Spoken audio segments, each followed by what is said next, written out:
Bismillahirrahmanirrahim. Assalamualaikum warahmatullahi wabarakatuh. Alhamdulillahirrahmanirrahim. Allahumma salli ala sayyidina Muhammad wa ala sayyidina Muhammad. Perkenalkan, saya Muhammad Rahmat Arsyad Mukhlis, PPDG Radiologi Kedokteran Gigi FKG Universitas Pajajaran. Baik, pada kesempatan ini saya akan membawakan mengenai laporan kasus yang berjudul temuan insidental simple bone chest pada pemeriksaan radiograf di RSGM FKG Unpad yang dibimbing oleh Dr.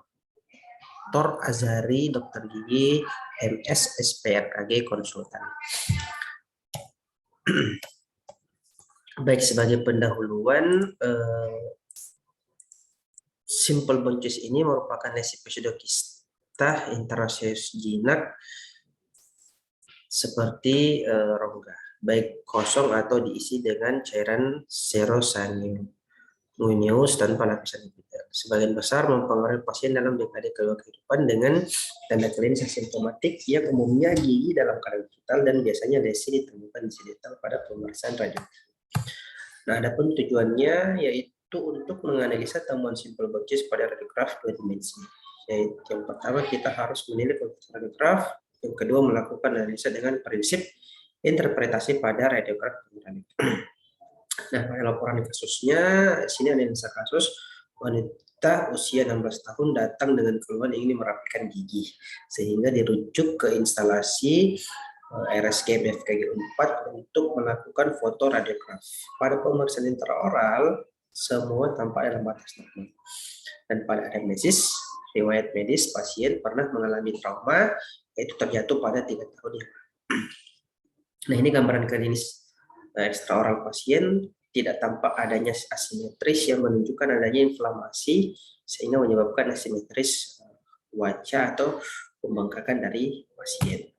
Nah, untuk menilai kualitas foto radiograf, kita menilai ada 6 indikator. Yang pertama, kelengkapan objek, yang merupakan semiotomi objek terfoto. Kemudian kontras, itu perbedaan area hitam dan putih. Kemudian ketajaman, perbedaan batas objek gigi, tulang, dan sekitarnya. Distorsinya itu hanya perubahan dimensi gigi, apakah terjadi elongasi atau distorsi, kemudian densitas, kepadatan gray area, abu-abu objek, dan detail, itu perbedaan anatomi gigi, emel, dentin pulpa. Untuk radiograf ini, kelengkapan objeknya baik, kontrasnya baik, ketajamannya baik, distorsinya minimal, densitasnya baik, detailnya baik. Sehingga kesimpulannya excellent, atau radiograf dapat diinterpretasi. Nah, untuk interpretasi lesi radiograf sendiri, jadi lesinya ini berada pada mandibula dextra, tepatnya pada regio apikal gigi 45 hingga ke 46. Untuk ukurannya sendiri dia berukuran kurang lebih 25,3 mm kali 12,2 mm.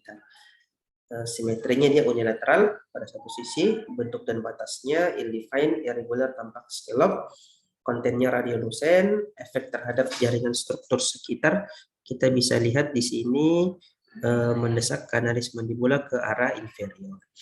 Dan untuk kesannya dia tampak lesi radiolucent berukuran 25,3 mm kali 12,2 mm yang regular scallop pada mandibula dextra regio apikal gigi 45 hingga 46 yang mendesak kanalis mandibula ke arah inferior. Nah, untuk radiodiagnosisnya sendiri berdasarkan gambaran klinis pasien wanita usia 16 tahun, riwayat trauma, gigi vital asimptomatik dengan gambaran radiografi yang telah saya jelaskan tadi, sehingga radiodiagnosisnya yaitu simple bone chest. Nah, untuk radiodiferensial diagnosisnya di sini ada dua, yaitu keratosis odontogenic tumor dan CGCG.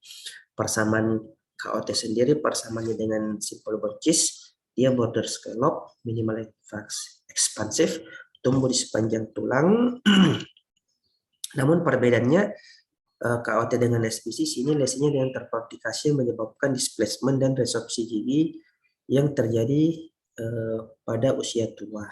Sedangkan untuk CGCG sendiri persamaannya dengan simple bone chest, dia multilokular, tumbuh meresorpsi tulang, batasnya well defined dan merupakan leg kista leg. Namun perbedaannya dengan simple bone chest, lesinya yang terprodikasi yang menyebabkan displacement dan resorpsi pada gigi.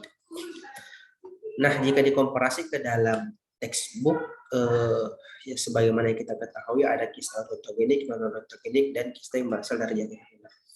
Sedangkan simple bone cyst sendiri ini merupakan kista like lesion.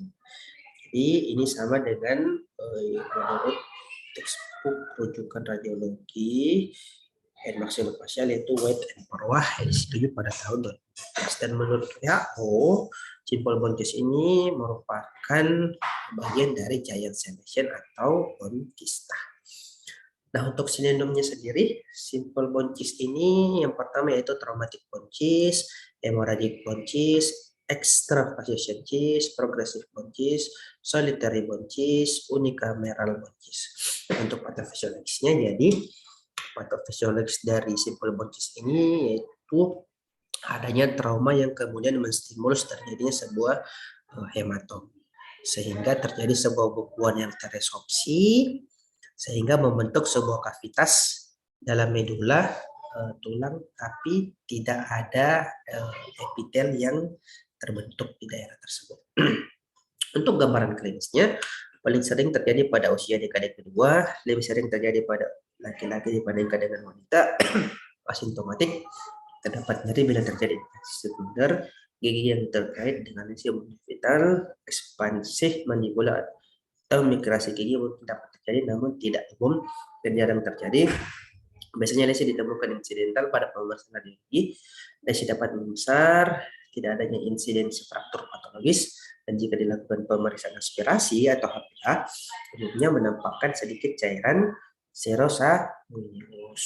Nah, untuk gambaran radiografi sendiri menurut textbook lokasinya pada mandibula, tepatnya pada posterior dan ramus. Tepi dan bentuknya, tepinya bervariasi ternyata dapat well defined ataupun undefined, bentuknya smooth, curve seperti kista dengan tepi scallop di antara akar gigi, internal strukturnya dia radiolucent, multilokuler, tanpa septa atau tanpa scallop.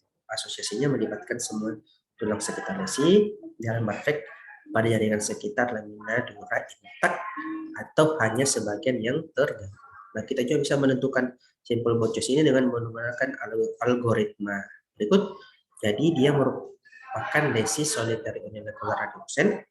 Tinggal kita memilih atau menentukan apakah dia berasosiasi dengan gigi yang vital atau tidak. Dalam hal ini kasusnya dia tidak giginya dalam keadaan vital.